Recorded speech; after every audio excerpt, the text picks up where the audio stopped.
珍珠像离弦的箭一样冲出了家门。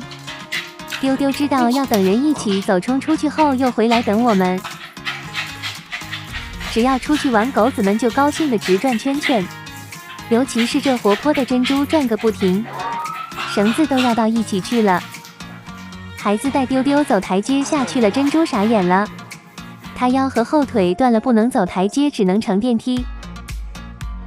瞧这两条前腿扒拉的后腿，就是个摆设似的。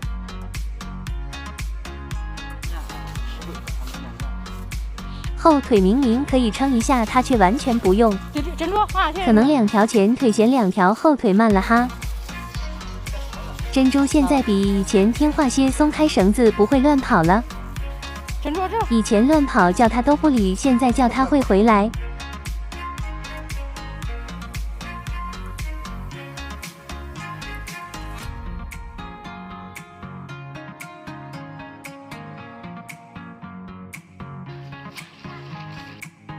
丢丢怕热，不爱运动，总喜欢趴着。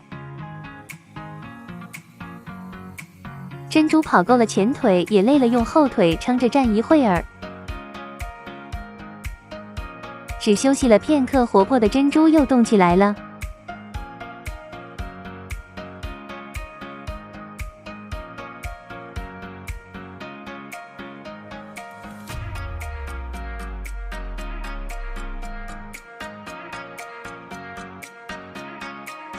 孩子的心都在丢丢身上，顾不上珍珠。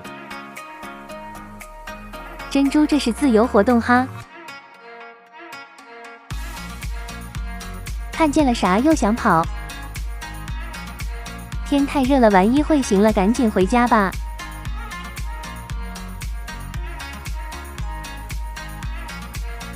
丢丢早就迫不及待了，想回家休息。珍珠想追上丢丢的脚步，可惜是徒劳。